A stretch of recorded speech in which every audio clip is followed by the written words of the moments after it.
Right. Hello my friends, nice to see you all again. First of all, before we start, my apologies once more for the lighting. It's as gloomy as all hell outside, as usual, and I've got no control over that, but I'll give it a shot and see how it turns out. Okay, a short while ago I did a video about the novels that have been on my bookshelves for 50, almost 60 years, some of them. And it was the first part, went up to the early M's, I think, and today we're going to do M to Z of those books. Now, these books have basically survived two purges at least, I think, maybe probably three, possibly four. But they're books that I've kept through all of those purges, sales, whatever, call them whatever you like. And I kept them because I like them for some reason. So let's get started. Now, most of these are either US or UK first paperback printing, so I won't be going into the inside of the book to see when, where it was printed. So just take it on faith that most of them are, few of them aren't, but it doesn't really matter at the end of the day. Give me a bit longer to talk about the books anyway. So there you go. Let's get started. Right, we're better to start than Michael Moorcock, of course. I actually read the short version of this in New Worlds recently.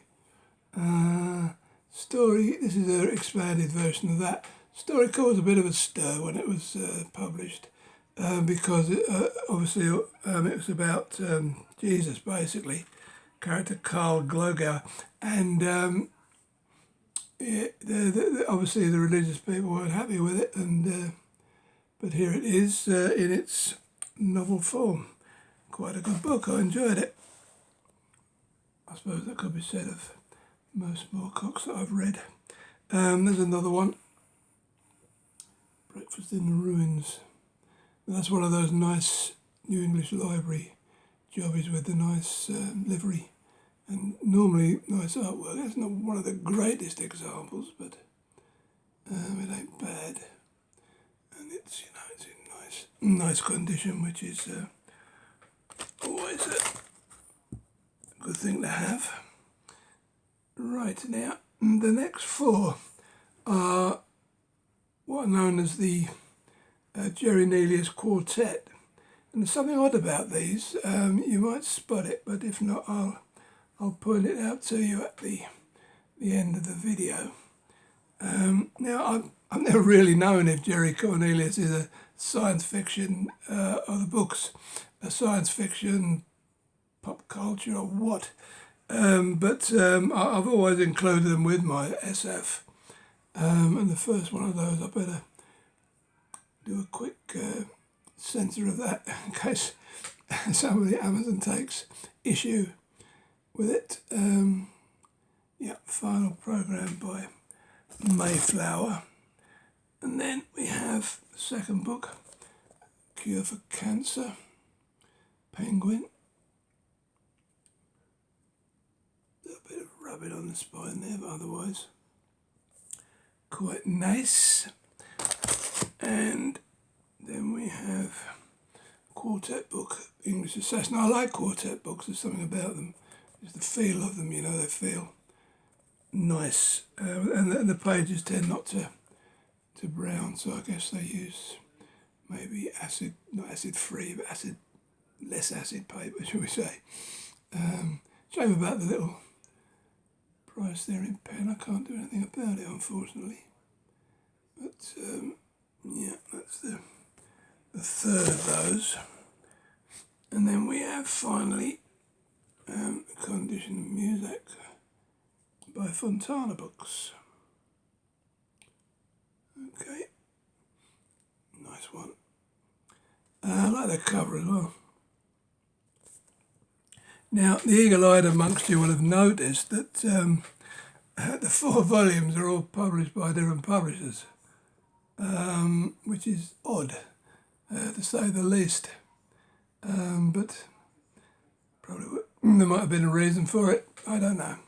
Now, this one strictly is not a novel. The best you could call it a fix-up, but it's more short stories. But I kept all the Jerry Cornelius ones together.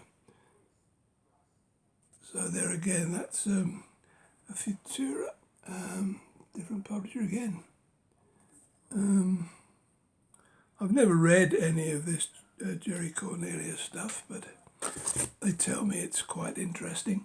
This is an outlier. This one, it's actually a character called Jerry Cornell, which is loosely based on Jerry Cornelius, and it's not a science fiction novel. It's more a mystery. I don't know, lots happening in there by the look of it. But I think it's safe to say that it isn't science fiction. But so I keep it with the rest. It's an ace book, and it's in very nice condition. I'm not seeing another copy of that, so I can only assume that it's reasonably scarce. Right, here's one that I have read, Ringworld.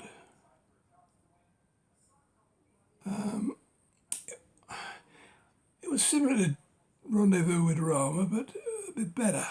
Having said that, I still wasn't overly impressed by it, but obviously it won a Hugo Award, and that's why I read it.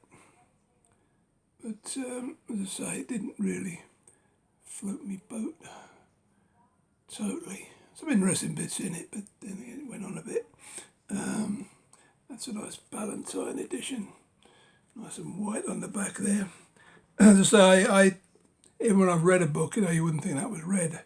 I like to keep my books in nice condition, even when I'm reading them, So, when you kept stuff for that long, I don't really want to put all sorts of cracks in the spine and what have you, so I'm very careful. Now, this is the sequel, Ringworld Engineers. That one I haven't read. That's Del Rey book, who took over from Ballantine later down the line. This is actually a very rare book I have that's from the 80s. I think it's 1981. First Ballantine, March 1981. So that's the very latest book that I have that survived the old cull. Right, now this one I've read as well. Man Plus. I was the reason I read this is because I saw a synopsis of it somewhere, and there was mention of people living on Jupiter. Now, knowing how inhospitable Jupiter might be to human life, I was somewhat intrigued. I can't remember the intimate details of the book, but I enjoyed it. There you go, Man Plus. Again, you wouldn't know that I'd read it really, would you? There you go.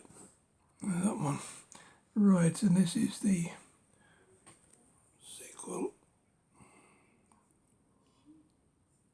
Gateway. I've not read it. As you can see, this I must have bought this second hand because it's got a little reading crease down there, but apart from that, quite nice. And that is another Del Rey. Actually, I haven't thought I'd skipped an author there, but no. I'm talking nonsense here, actually. Pardon me. Gateway is the first of the Heechee series. I believe this is the second. Not read that one. Yeah, I mean, the last book's got nothing to do with Man Plus, so ignore me, I'm an idiot. Again, you know, it's a very nice book.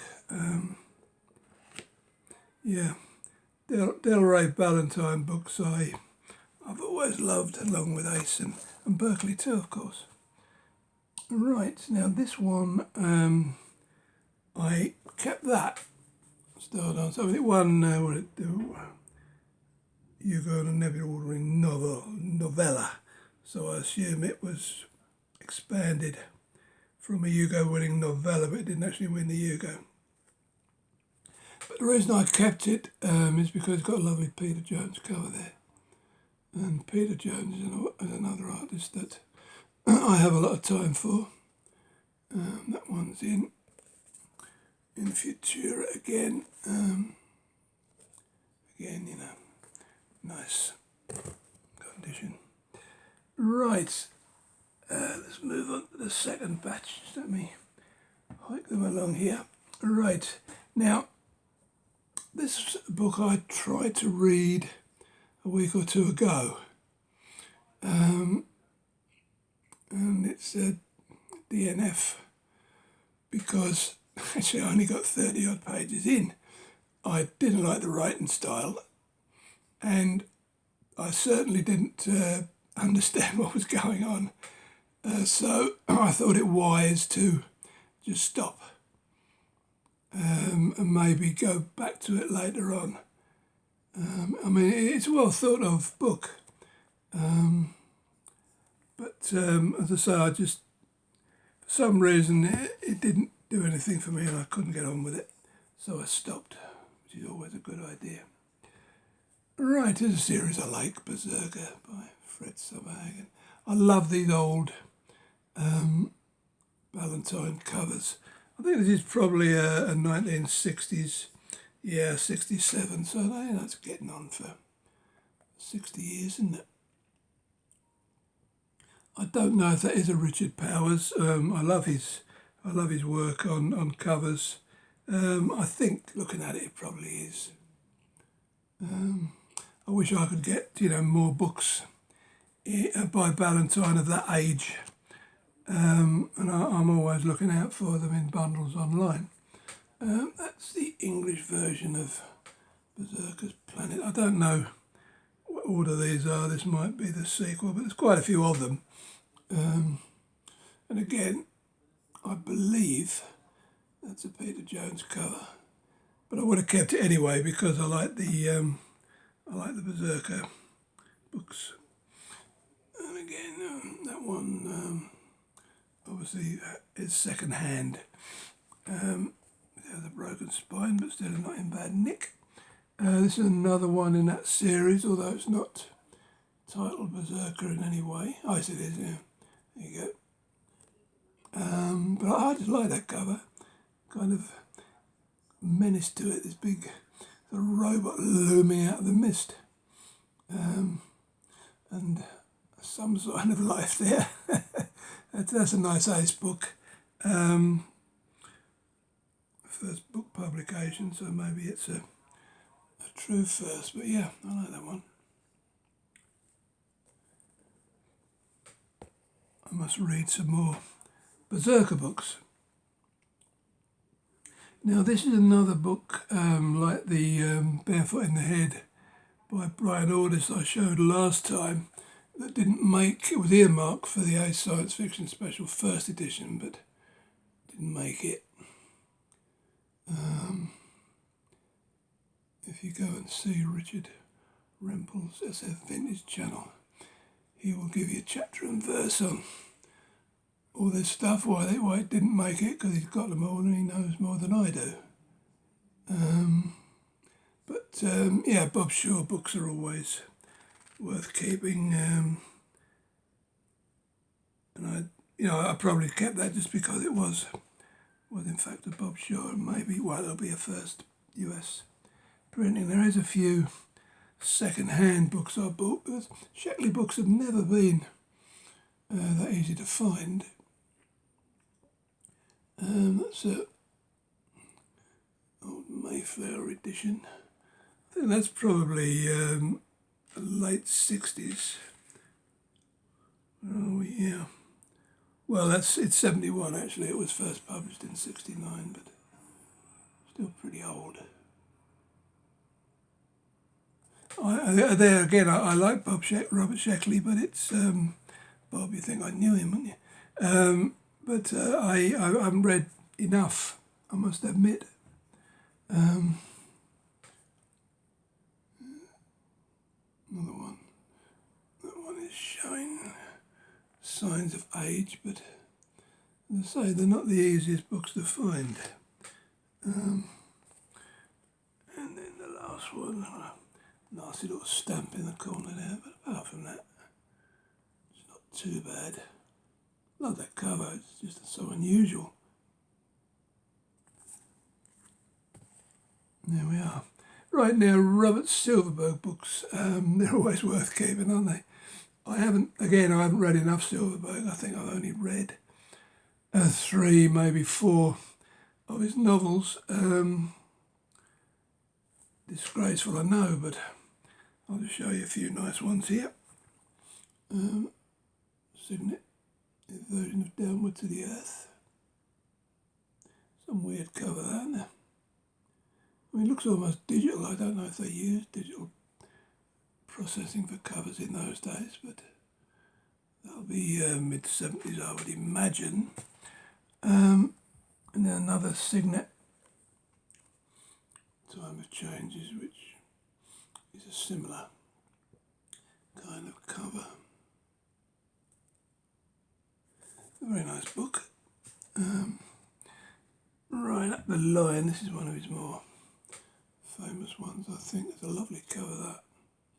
I can't see who the artist is. It's got a signature there, but it's a bit all over the place. If you know, do let me know in the comments column. But that's a nice old Valentine.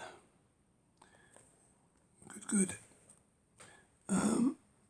Right, and there's another well-known Silverberg, Son of Man. Again, another nice old Valentine.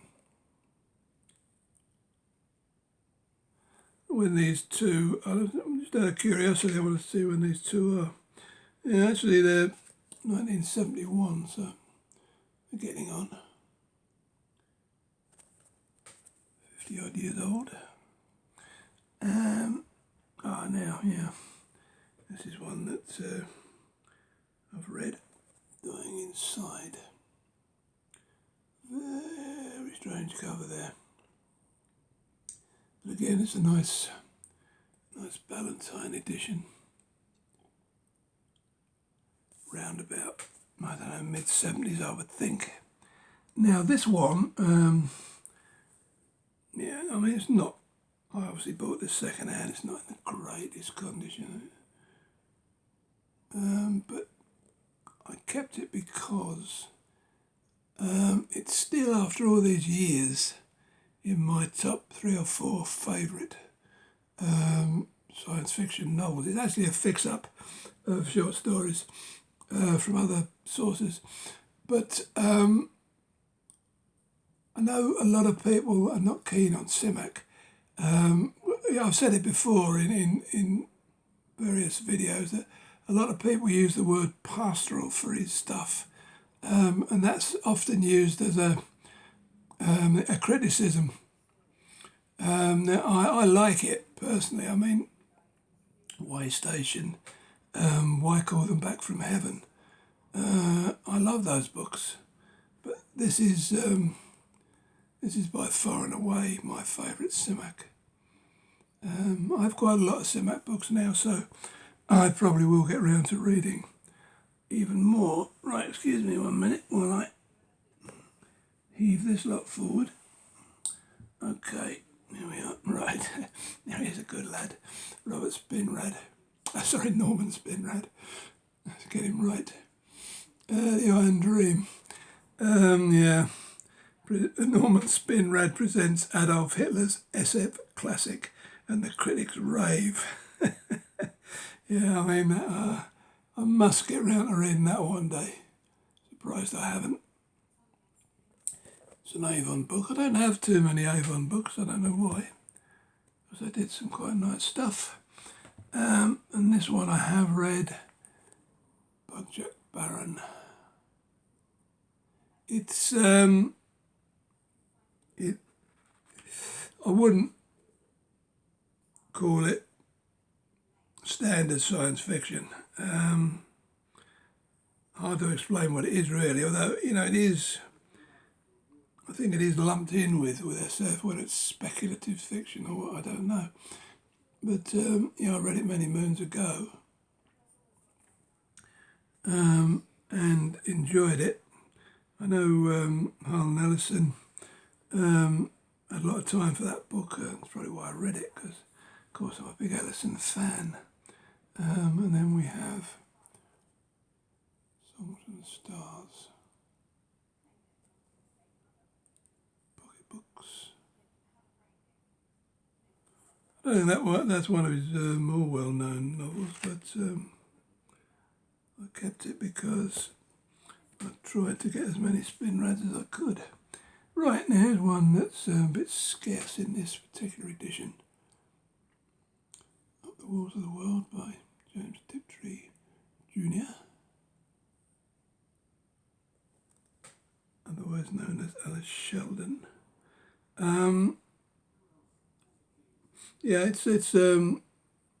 It's a Berkeley, and as I said before, I've got a lot of respect for Berkeley books because they did some really nice stuff.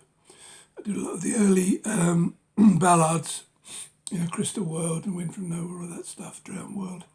Wish I still had them. I had them at one time.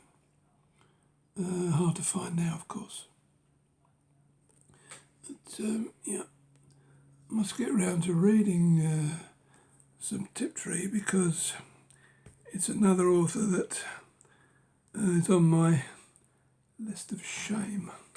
Right now, I really don't know what this is doing here. I can't even pronounce it. Is it the Off-Yuki hotline or the Off-Yuki hotline? I don't know. Is that a Foss cover? Certainly didn't keep it for that because I'm not the greatest Foss fan, to be honest with you. There must be some reason I must have seen a review or something.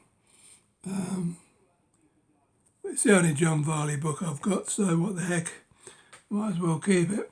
It is a good book. Pocketbook edition of Where Late the Sweet Birds Sang. It's a story of clones and cloning. Really, really well written novel. Won a Hugo. Apart from it says that Nebula, but actually won the Hugo as well. It's a really, really, really good book. This I enjoyed it. Pick up a copy of the English version if you can, because that particular one might be a bit tricky. But yeah, love it. Right, it wouldn't be right to have a set of books I've kept forever without a Gene Wolfe, would it? Fifth Head of Cerberus. I've read the first two books of the New Sun, Shadow of the Torturer, and the other one, Lictor, something of the Lictor, I can't remember offhand. I just like the look of that, so I thought we'd better hang on to that one. That is another probably, I love quartet books, as I said before. That was a keeper, to be sure.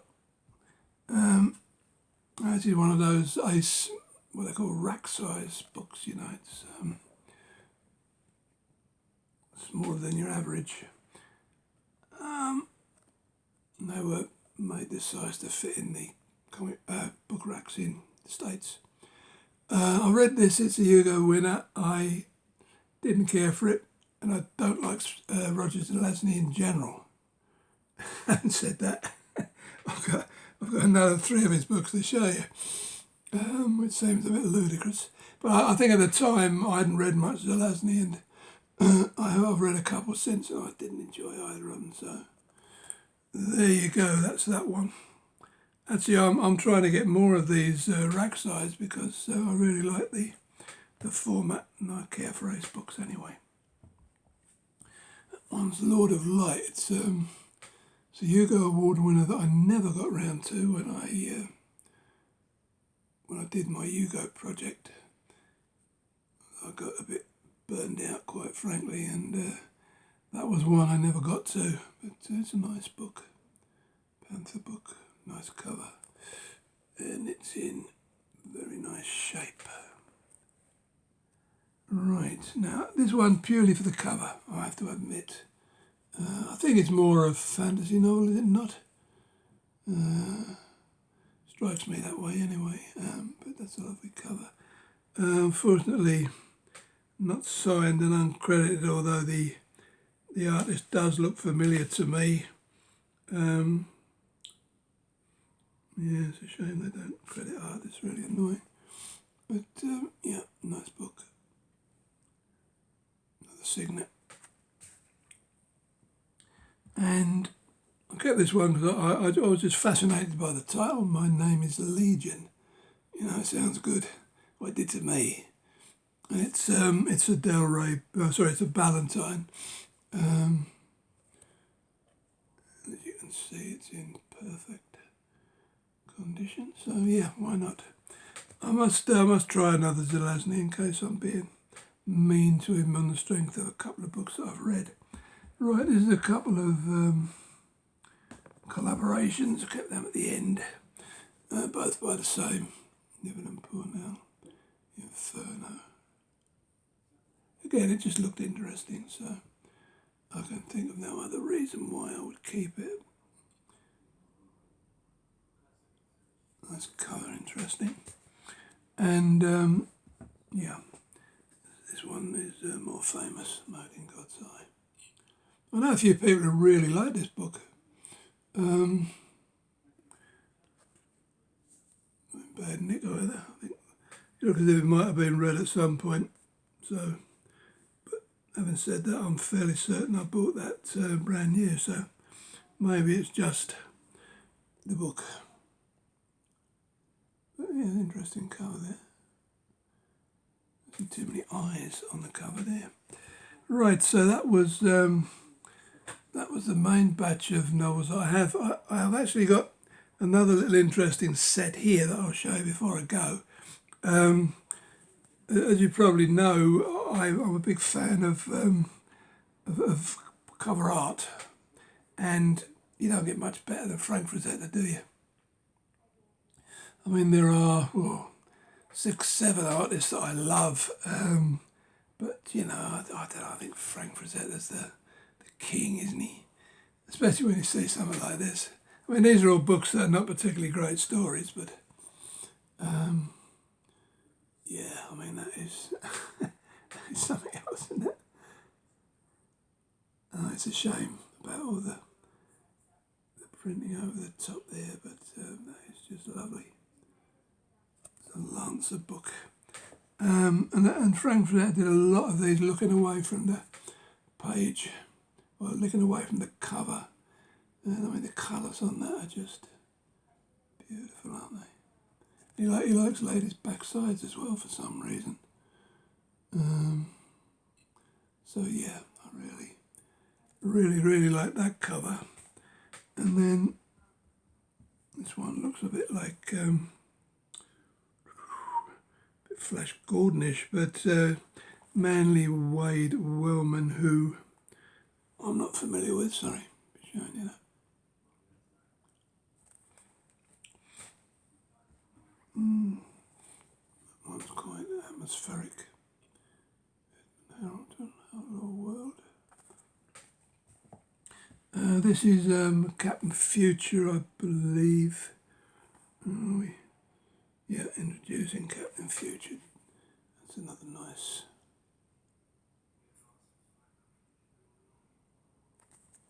One, and finally, this one it may be more of a fantasy. But, yeah, Reign of Wizardry by Jack Williamson, obviously, who's a better known author. So yeah, that was it, folks. That was my little selection of novels that have stayed and stayed and stayed. Right, I will be back very shortly with my book haul for this month. I got my parcels from America, so everything's intact and ready to roll. And I'll have that out in a couple of days. So until then, bye-bye for now.